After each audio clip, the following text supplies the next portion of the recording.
Good morning बच्चों। Alternating current में हम स्टडी कर चुके हैं AC circuit containing resistance only, inductor only, as well as capacitor only. और जहाँ से बेटा हमें जो फेज डिफरेंस मिला था in case of resistance only में, वो क्या आया था? ज़ीरो।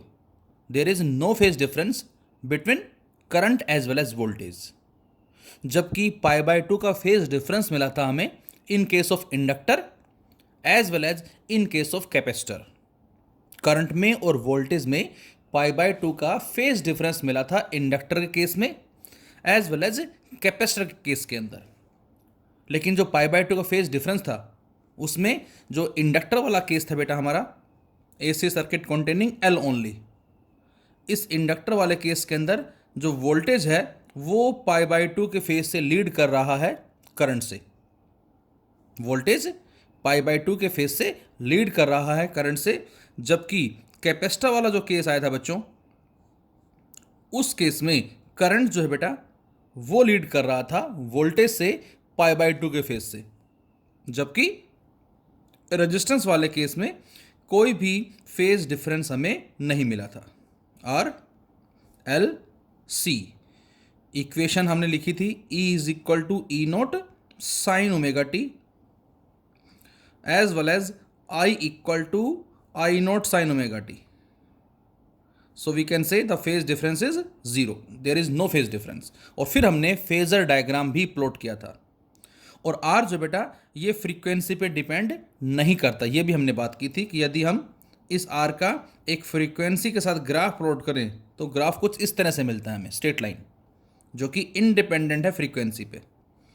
जबकि इंडक्टर वाले केस में लिखा था बच्चों हमने E equal to E naught sine omega T as well as I is equal to I naught sine omega T minus pi by 2, ये मिला था बेटा हमें।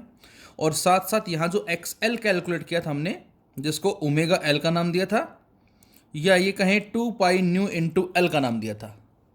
Inductive reactance, resistance offered by an inductor is known as inductive reactance, जिसका frequency से graph हमने plot किया था। और वो ग्राफ इस तरह से हमें एक स्ट्रेट लाइन मिलेगा। जबकि कैपेसिटर वाले केस के अंदर क्या आया था बच्चों? E is equal to E naught sine omega T and I equal to I naught sine omega T plus pi by 2। इस केस में करंट जो है वो लीड कर रहा है। और XC कैपेसिटेटिव रिएक्टेंस आया था बच्चों हमारे पास 1 बाय ओमेगा सी, जिसको लिखा था हमने क्या? 1/2 पाई न्यू इंटू सी। और यहाँ से XC जो है वो इन्वर्सली प्रोपोर्शनल है फ्रीक्वेंसी के। तो हमने जो ग्राफ प्लॉट किया था XC वर्सेस फ्रीक्वेंसी, वो कुछ इस तरह से आया था। तो आंसर है कि यहाँ पर करंट और वोल्टेज में कोई फेज डिफरेंस नहीं है। इसमें वोल्टेज जो है बेटा वो लीड कर रहा है किससे? करंट से, पाई बाय 2 के फेज से। यहाँ I मान लेते हैं, इसको हम VR बोल देते हैं। और कैपेसिटर वाले केस के अंदर क्या था बच्चों? कैपेसिटर वाले केस के अंदर करंट जो है बेटा वो आगे है और जो वोल्टेज है, जिसको VC बोल सकते हैं हम, वो पीछे है पाई बाय 2 से। तो इन सभी के बारे में हमने बच्चों बात कर ली है। और अब इनका एक कंबाइंड केस हमारा आता है जो कि हमारा हर तरह से इंपॉर्टेंट है। That is AC circuit containing resistance, inductance as well as capacitance, जिसको हम सीरीज LCR सर्किट भी बोलते हैं। तो ये आज हमें डिस्कस करना है और ध्यान से देखेंगे सभी। तो इसको मैंने नाम दिया AC circuit containing, AC circuit containing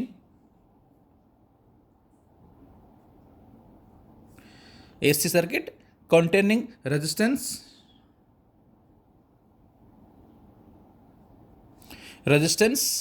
inductance,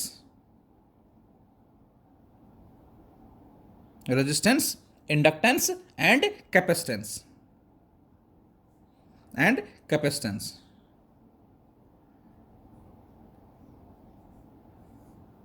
अब हमें इनका कॉम्बिनेशन लेके चलना है। और यहां से बच्चों हम जो फाइंड आउट करेंगे वो फाइंड आउट करेंगे impedance of the circuit. What is the meaning of impedance? That is net resistance offered by LCR circuit. इसको हम LCR सर्किट भी बोलते हैं. तो ये हमें आज डिस्कस करना है. तो जैसा कि इसके नाम से पता लग रहा है, हमारे पास रेजिस्टेंस भी बेटा, उसके अलावा इंडक्टर भी है, और उसके साथ साथ हमारे पास कैपेसिटर भी है. तो this is the series LCR circuit. इसको बच्चों हम सीरीज LCR सर्किट भी बोलते हैं.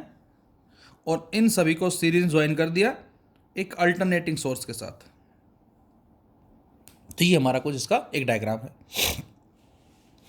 अब बच्चों हमें मालूम है कि रेजिस्टेंस केस के अंदर जो फेज डिफरेंस है वो जीरो होता है. मतलब जिस तरफ वोल्टेज है उसी तरफ करंट है. जबकि इंडक्टर केस के अंदर क्या होता है बेटा, इंडक्टर केस में जो वोल्टेज होता है वो लीड करता है करंट से π/2 के फेज से. This is π/2. और कैपेसिटर के केस के अंदर बच्चों क्या होता है, वोल्टेज लैग्स बिहाइंड है Vc by a phase of π/2. तो ये हमारे पास एक डायग्राम है जो ऑलरेडी हम डिस्कस कर चुके हैं. इन सभी के अलग अलग केसेस अब कॉम्बिनेशन के अंदर है. तो यहां से लिख सकते हैं क्या, let a pure resistor having resistance R, a pure inductor having inductance L, and an ideal capacitor having capacitance C we are connected in series to a source of alternating EMF. As R, L, C are in series, सारे series में है. Therefore the current at any instant through three elements has the same amplitude and phase. बच्चों सारे series में है तो इन सभी में जो करंट फ्लो करेगा वो क्या फ्लो करेगा, सेम फ्लो करेगा. क्या बताया मैंने, as R, L and C are in series, therefore the current at any instant through the three elements has the same amplitude and phase. और इस करंट की इक्वेशन को आप बोल सकते हैं I0 sin omega t. And the voltage across each element having a phase relation with the current. तो यहां जो वोल्टेज होगा देख सकते हैं, ये कुछ इस तरफ नजर आ रहा है, ये कुछ इस तरफ है और ये कुछ इस तरफ है. तो यहां से यदि ये कहा जाए कि what is the maximum voltage across the register, तो उस मैक्सिमम वोल्टेज को जो रजिस्टर के अक्रॉस है बेटा, उसको सपोज मैंने VR का नाम दिया, and the value of VR is से I0R. इसको हम I0R बोल सकते हैं. इसी तरह से बच्चों मैं कहता हूं कि वो वोल्टेज जो होगा हमारे पास किसका, इंडक्टर के कॉरस्पॉन्डिंग मैक्सिमम, वो कितना होगा, इसको बेटा हम VL बोल सकते हैं. इसको लिखेंगे हम I0 इंटू XL के बराबर. और इसी तरह से जो मैक्सिमम वोल्टेज होगा बच्चों अक्रॉस द कैपेसिटर, इसको मैंने VC मान लिया, और ये आ जाएगा बेटा कितना, I0 इंटू XC. तो ये हमारे कहलाएंगे maximum voltages across resistor, inductor as well as capacitor. As the voltage across the capacitor lags behind the alternating current by a phase of π/2. It represents, ये क्या रिप्रेजेंट कर रहा है, ये रिप्रेजेंट कर रहा है क्या कि करंट जो है वो लीड कर रहा है किससे, वोल्टेज से, π/2 के फेज से. बोलो इस तरह से कह सकते हैं हम.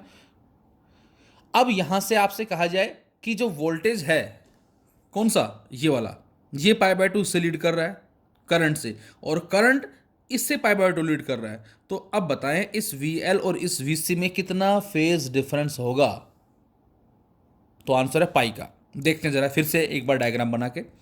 तो बच्चों यहां पर डायग्राम में आपको दो एरो ये नजर आ रहे हैं, दो एरो ये नजर आ रहे हैं, और दो एरो ये नजर आ रहे हैं.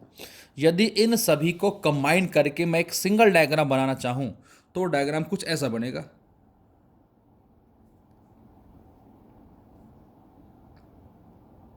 इस तरह से हम बना सकते हैं. तो यहाँ पर, और इसको नाम डाल सकते हैं आप. इसको सपोज मैंने मान लिया O, और इसको मान लेते हैं A मान लेते हैं सपोज हम, इसको B मान लेते हैं हम सपोज, और इसको D मान लेते हैं सपोज, क्योंकि C ऑलरेडी हमने सिंबल यूज़ किया है कैपेसिटर के लिए. अब बेटा इस तरफ जो वोल्टेज है इसको मैंने VL का नाम दिया, दिस वन इज VL. इस तरफ जो वोल्टेज है उसको मैंने VR का नाम दिया, दिस वन. और जो नीचे की तरफ है इसको मैंने VC का नाम दिया, यहाँ से यहाँ तक, दिस वन. तो बेटा ये तो हो गया VL, दिस वन. ये हो गया वी आर और ये हो गया वी सी। और करंट किस तरफ है? करंट हमने ये ले लिया सपोज, इसको मैंने आई नोट बोल दिया। अब जरा ध्यान से देखें, यदि मैं इन दोनों एरो को देखता हूं, ये वी आर है और ये आई नोट है या करंट है, तो ये डायग्राम बनता है। यदि बच्चों हम इस वी एल को और इस आई नोट को देखते हैं तो डायग्राम ये बन जाता है हमारा पाई बाय 2 के फेज डिफरेंस। और यदि बच्चों हम किस किस को, यदि हम देखते हैं बेटा इस वी सी को और इस आई नोट को, तो हमारा डायग्राम बनता है बेटा ये वाला। तो यहां 1 2 3 4, इन 4 एरो में ये 6 एरो का डायग्राम हमारा कंप्लीट हो जाता है। फिर से बोलता हूं मैं, ये वी एल है बेटा, ये वी आर है इस तरफ, और ये हो गया वी सी।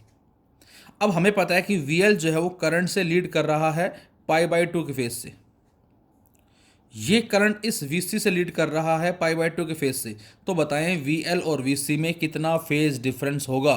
तो आंसर है 180 डिग्री, या पाई बोल सकते हैं हम, पाई का फेज डिफरेंस होगा। अब बच्चों एक चीज़ और, यहाँ से हमें पॉसिबिलिटी बहुत सारी मिल सकती हैं। बहुत सारी इन द सेंस, क्या क्या पॉसिबिलिटी हो सकती है बेटा? यहां से पॉसिबिलिटी हो सकती हैं क्या? V L is greater than V C, V L is less than V C, या फिर V L is equal to V C.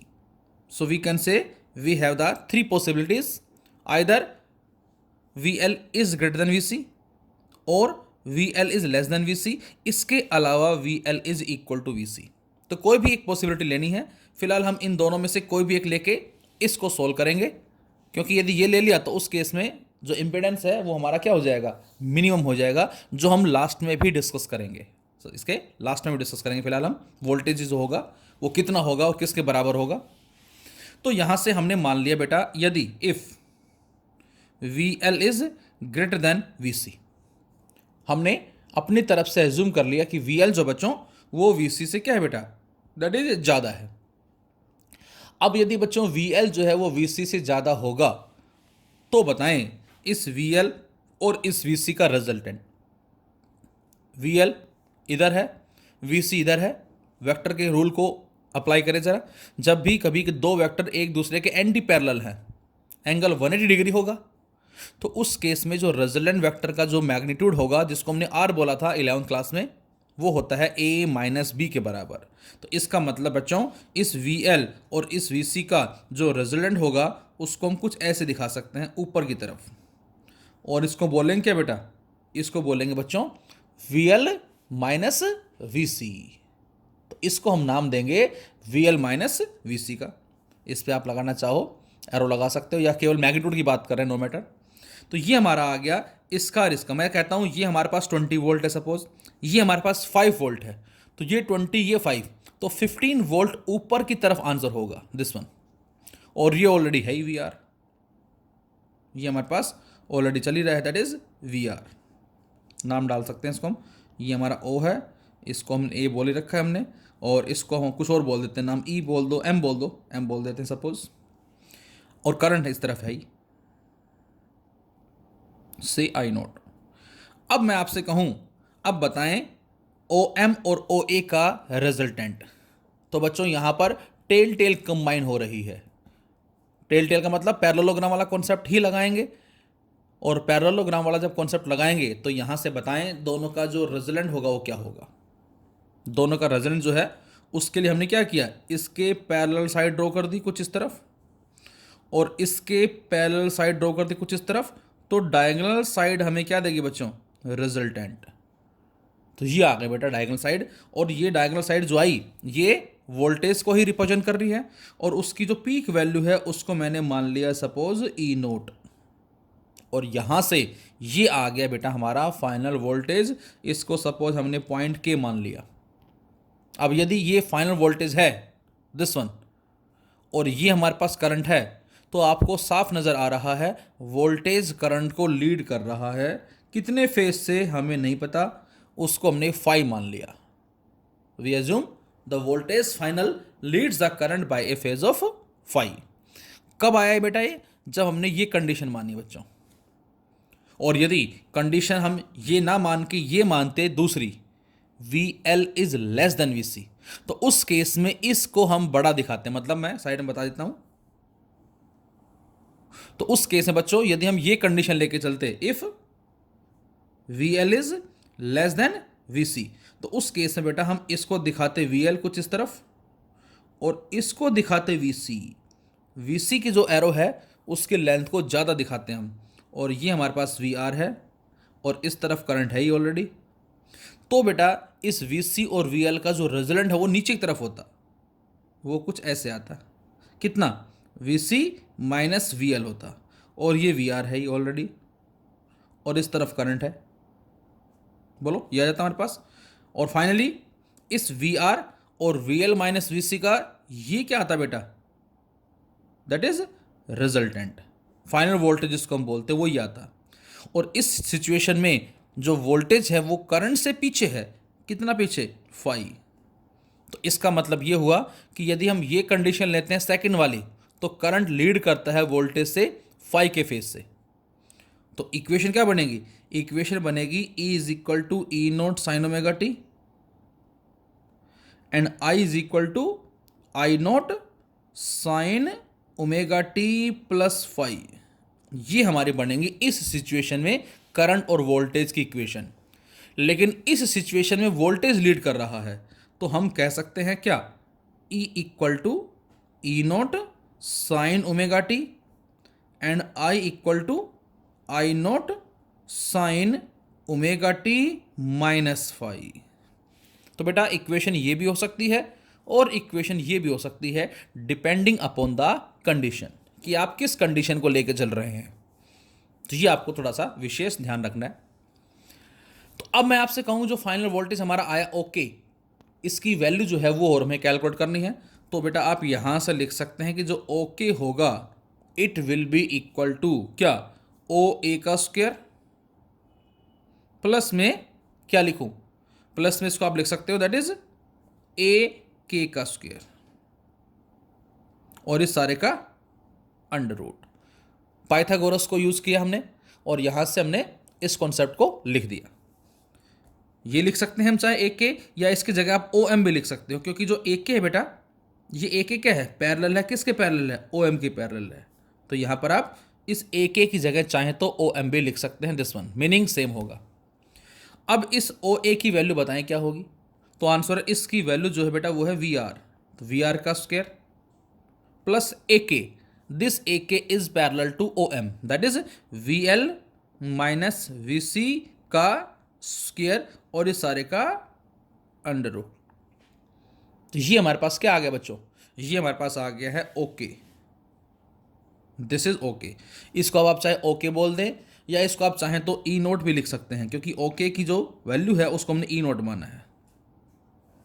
तो बेटा ये हमारा एक फॉर्मूला आ गया है, जब भी कभी न्यूमेरिकल्स के अंदर आपसे कहा जाए क्या कि वोल्टेज दे रखा है रेजिस्टेंस के कॉरस्पॉन्डिंग, इंडक्टर के corresponding as well as capacitor के कॉरस्पॉन्डिंग, उनका फाइनल रिजल्टेंट वोल्टेज बताओ, तो मैक्सिमम बच्चे पता क्या करते हैं, इन सभी तीनों को एल्जेब्रिकली ऐड कर देते हैं और वही बेटा हमारा क्वेश्चन रॉन्ग हो जाता है। इन तीनों को एल्जेब्रिकली ऐड नहीं करना, इस तरह से सोल्व करना। मैं फिर से रिमाइंड करवा रहा हूं आपको, जब भी आपसे कहा जाए कि फाइनल वोल्टेज बताओ कितना होगा, तीनों का वोल्टेज दे रखा है, तो इस फॉर्मूले से हम कैलकुलेट करेंगे। क्यों करेंगे, क्योंकि ये सारे सेम फेज में नहीं हैं, इनके बीच में एक फेज डिफरेंस है। That is why we will use this formula in numerical problems. So E naught we can say okay that is equal to E naught equal to, इसको हम लिख सकते हैं क्या, वी आर का स्क्वायर और plus V L minus V C का square और इस सारे का अंडर रूट। एक चीज दूसरी, हमने इस वी आर को अब रिप्लेस किससे कर देना बेटा, इस वी आर को रिप्लेस कर देना है आई नोट आर से, वी एल और वी सी को रिप्लेस कर देंगे I naught X L as well as I naught X C से। तो देखे जरा क्या आता है। तो जैसे ही बच्चों हम इसको रिप्लेस करते हैं, लेफ्ट में क्या चल रहा है, ई नोट, तो लेफ्ट में तो मैंने लिख दिया बच्चों ई नोट, इसे में लिख देता हूं मैं, लेफ्ट में हमने लिखा ई नोट और राइट साइड के अंदर वी आर, वी आर का मतलब आई नोट आर का square plus V L, V L की जगह क्या लिखा बेटा हमने, आई नोट एक्सएल और माइनस में आई नोट एक्स सी का स्क्वायर और इस सारे पे अंडर रूट भी है। ये आ गया। अब बेटा यहां से हम क्या कर सकते हैं, ध्यान से देखें जरा। यहां से बच्चों हम कॉमन ले सकते हैं किसको, आई नोट को। तो इसका मतलब यहाँ ये हमारा आई नोट का स्क्वायर इंटू आर का स्क्वायर प्लस यहाँ भी आई नोट, यहाँ भी आई नोट ऊपर स्क्वायर है, तो आई नोट स्क्वायर ये आ जाएगा बाहर, अंदर आ जाएगा बच्चों एक्सएल माइनस एक्सी का स्क्वायर और इस सारे का रूट। और अब थ्रू आउट कॉमन ले लें हम किसको, आई नोट को। तो अब बाहर जो आएगा वो आई नोट आ जाएगा क्योंकि स्क्वायर और उस पर रूट। अंदर क्या बचा, अंदर बच गया आर स्क्वायर प्लस में एक्सएल माइनस एक्सी का स्क्वायर। और यदि हम इस आई नोट को इसके नीचे ले जाएं बच्चों, तो यहाँ से z जो आता है हमारा ई नोट बाय आई नोट बोल दें इसको चाहे हम। और साथ साथ हमें मालूम है कि जो ई नोट है बेटा वो root 2 into E R M S की होता है और I naught root 2 into I R M S की होता है। इसको ऐसे भी लिखा जा सकता है, and which is equal to R square plus XL minus XC का होल स्क्वायर का अंडर रूट। तो यहाँ से बेटा जो z की वैल्यू आ गई, जिसको हम E naught by I naught भी लिख सकते हैं या E V by I V भी लिख सकते हैं, या जिसको हम आर स्क्वायर प्लस में एक्सएल माइनस एक्सी का होल स्क्वायर का रूट भी लिख सकते हैं बच्चों। और ये z जो आया बेटा हमारा, इस z को ही बच्चों हमने क्या नाम दिया, this is the impedance. And what is the meaning of impedance, that is net resistance offered bye series LCR circuit. Series LCR circuit का जो नेट रेजिस्टेंस होगा बेटा, उसी को ही बच्चों हम इम्पिडेंस का नाम देंगे। तो ये हमारे पास फॉर्मूला आ गया है किसका, इम्पिडेंस के लिए। ये आपको याद रखना है जब भी किसी न्यूमेरिकल में हमें करंट की वैल्यू फाइंड आउट करनी है सीरीज एलसीआर सर्किट में, तो उसके लिए बच्चों हम क्या करेंगे, इस कॉन्सेप्ट को यूज करके पहले क्या निकालेंगे, जेड निकालेंगे। अब जेड आ गया, वहाँ हमें करंट की या वोल्टेज की इक्वेशन गिवन होगी, वहाँ से आप ई नोट या आई नोट में से कोई भी एक निकाल लेंगे। अब यदि वो आपसे जो भी पूछे, करंट पूछता है, तो आई थिंक आपको ई नोट गिवन होगा या ई वी गिवन होगा, उससे आई वी निकाल लोगे आप। तो आई वी कितना आ जाएगा, ई वी बाई जेड। तो बच्चों ये हमारे पास आ गया एल सी आर सर्किट का फाइनल रिजल्ट हमारे पास। अब जरा सोचें कि यदि एल सी आर सर्किट की जगह केवल आर एल सर्किट होता बच्चों, यदि हमारे पास केवल आर एल सर्किट होता तो हम क्या करते, तो बेटा सी को जीरो कर दो आप। और जैसे ही बच्चों हम इस सी को जीरो करेंगे, तो इस बार जो इम्पिडेंस आएगा इस केस के अंदर वो कितना आ जाएगा, आर स्क्वायर प्लस में एक्सएल का स्क्वायर और इस सारे का अंडर रूट। तो बच्चों इस केस में इम्पिडेंस कितना आ गया, आर स्क्वायर प्लस में एक्सएल का स्क्वायर और इस सारे का अंडर रूट। और जो हमने वोल्टेज की इक्वेशन लिखी थी बेटा, कौन सी इक्वेशन, ये वाली, इसमें वीसी को जीरो कर दोगे अब आप। जब वीसी को जीरो कर देंगे तो वी आर का स्क्वायर प्लस वी एल का स्क्वायर का अंडर रूट, ये आ जाएगा फाइनल वोल्टेज।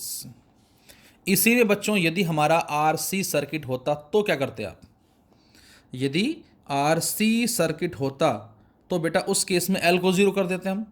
तो बेटा हमारा जेड क्या बन जाता बच्चों, आर स्क्वायर प्लस में एक्स सी का स्क्वायर का अंडर रूट। तो इसको हम लिखते हैं are square plus x C का स्क्वायर और इसका रूट। सेम वोल्टेज में क्या आता, वी आर का स्क्वायर प्लस वी सी का स्क्वायर और उस सारे का अंडर रूट। तो इस तरह से किसी भी सर्किट के कॉरस्पॉन्डिंग हम वैल्यूज को फाइंड आउट कर सकते हैं।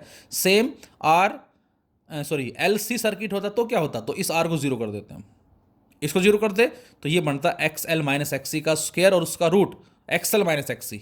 सो we can say X L minus X C भी हो सकता था या X C minus X L भी हो सकता था, डिपेंड करता है कौन कम है कौन ज़्यादा है। तो ये हमारे पास आ गया, इम्पिडेंस की वैल्यू आ गई। दूसरी बात, फेज डिफरेंस निकालना और बाकी है। अब आप खुद बताएं, हमने ये कंडीशन ली और इसमें ये हमारा डायग्राम आया, ये हमारे पास आ गया फाइनल वोल्टेज। हो सकता है फाइनल वोल्टेज कुछ इस तरफ आता ऐसे, तो फेज डिफरेंस कम होता। हो सकता है फाइनल वोल्टेज कुछ इस तरफ आता, फेज डिफरेंस और कम होता। हो सकता है फाइनल वोल्टेज कुछ इस तरफ आता, फेज डिफरेंस और बढ़ जाता। तो ओवरऑल जो फेज डिफरेंस है करंट में और वोल्टेज में, वो हम स्लोप के बेसिस पे फाइंड आउट करते हैं, दैट इज tan phi के बेसिस फाइंड आउट करेंगे बेटा। तो इस ट्राइंगल से बताएं tan phi की वैल्यू क्या आएगी, परपेंडिकुलर अपॉन बेस। परपेंडिकुलर है VL माइनस VC के बराबर, बेस है VR के बराबर। तो यहाँ से हम क्या निकाल सकते हैं, यहाँ से हम फेज डिफरेंस और फाइंड आउट करना में, तो यहाँ से लिख सकते हैं क्या, इस डायग्राम से हमें ये प्रॉपरली क्लियर हो रहा है कि वोल्टेज लीड कर रहा है करंट से by a phase phi, voltage leads the current by a phase phi. तो यहाँ से बेटा tan फाई की वैल्यू क्या आएगी, तो आंसर है tan फाई की वैल्यू आ जाएगी बच्चों VL minus VC upon VR। ये हमारा फॉर्मूला आ गया फेज डिफरेंस कैलकुलेट करने के लिए। अब इसमें हम VL को रिप्लेस करना चाहें तो कर सकते हैं किससे बेटा, तो आंसर I नोट XL से, VC को I नोट XC से, और VR को I नोट R से, और ऊपर से I नोट कॉमन लेके नीचे वाले से कैंसिल आउट कर दें तो ये मिलता है XL माइनस में XC अपॉन में R और लेफ्ट में tan फाई। तो बेटा हम फेज की वैल्यू को इससे भी फाइंड आउट करते हैं, डिपेंड करता है क्वेश्चन में हमें वोल्टेजेस गिवन है या रेजिस्टेंसेस गिवन है, उसके हिसाब से आप इसको सॉल्व कर सकते हैं। अब यदि मैं आपसे कहता हूं क्या, if XL is equal to XC, यदि मैं आपसे कहता हूं बच्चों XL XC बराबर है तो बताएं फेज डिफरेंस कितना होगा, तो आंसर है बच्चों tan फाई की वैल्यू क्या आ जाएगी, 0 आ जाएगी। तो इसका मतलब फाई 0, और जब फाई 0 है इस बात का मतलब है क्या, there is no phase difference in current and voltage. इसका मतलब हम बोलेंगे क्या, उस सर्किट को नॉन इंडक्टिव सर्किट बोलेंगे, नॉन इंडक्टिव सर्किट। तो वो सर्किट हमारा नॉन इंडक्टिव कहलाएगा। रेजिस्टेंस जो कि नेग्लेजिबल है, नो रेजिस्टेंस बोलेंगे हम, क्योंकि केवल आर बचेगा, XL XC का इफेक्ट कैंसिल हो जाएगा। लेकिन सेकेंड कंडीशन में यदि मैं आपसे कहता हूं क्या बेटा, XL is greater then XC, तो XL XC से यदि ज़्यादा है तो tan फाई की वैल्यू नेगेटिव होगी या पॉजिटिव होगी, तो ऑब्वियस है पॉजिटिव आएगी, ये ज़्यादा ये कम। अब यदि फाई की वैल्यू और tan फाई की वैल्यू पॉजिटिव है, इसका मतलब क्या होगा, voltage leads the current by a phase phi. हम यहां से बता सकते हैं जो मैंने पहले बताया था कि कंडीशन चेंज करने से करंट लीड करेगा, अब हम डायरेक्ट यहां से भी बता सकते हैं XL ग्रेटर देन XC के है बच्चों, तो उस केस में हम बोलेंगे क्या, voltage leads the current by a phase phi and the AC circuit is inductance dominated circuit. ऐसे सर्किट को हम क्या बोलते हैं, इंडक्टेंस डोमिनेटेड सर्किट, इसको बोलेंगे हम इंडक्टेंस डोमिनेटेड सर्किट। ये हमारा इंडक्टेंस डोमिनेटेड सर्किट कहलाएगा। और थर्ड पॉसिबिलिटी यदि ली जाए बच्चों, if XL is less then XC, तो बेटा साफ पता लग रहा है आपको कि यहां से tan फाई की वैल्यू जो आएगी नेगेटिव आएगी, या ये कहें फाई की वैल्यू नेगेटिव आएगी। और इसका मतलब क्या है, इसका मतलब है वोल्टेज लैग्स बिहाइंड है, किससे, करंट से। कितने फेज से, फाई के फेज से। Voltage lags behind the current by phase angle phi and the AC circuit is capacitance dominated circuit, और इसको बोलेंगे हम capacitance dominated circuit, dominated circuit. तो ऐसे सर्किट को बच्चों हम कैपेसिटेंस डोमिनेटेड सर्किट का नाम देते हैं। तो ये हमारे पास फेज डिफरेंस आ जाएगा, ये हमारे पास इंपेडेंस आ जाएगा। और अब हम इसका फ्रीक्वेंसी के रेस्पेक्ट में यदि ग्राफ प्लॉट करें तो हमें ग्राफ कैसा मिलेगा वो हम नेक्स्ट वीडियो में भी डिस्कस करेंगे। यदि हम खुद सोच के देखें जरा, हमें पता है बेटा XL जो है वो होता है 2 पाई न्यू इंटू एल, और XC जो होता है वो होता है 1/2 पाई न्यू इंटू सी। यदि हम फ्रीक्वेंसी को कम लेते हैं तो XL बहुत कम होगा, XC बहुत ज़्यादा होगा। सपोज मैं कहता हूँ ये 1 है और ये 10 है, तो 1 माइनस 10 माइनस 9 का स्क्वायर प्लस 81, और R हमने मान लिया सपोज 5 है, तो 5 का स्क्वायर 25 और ये 81, दोनों को ऐड करके सोल्व कर लो गया फर्स्ट।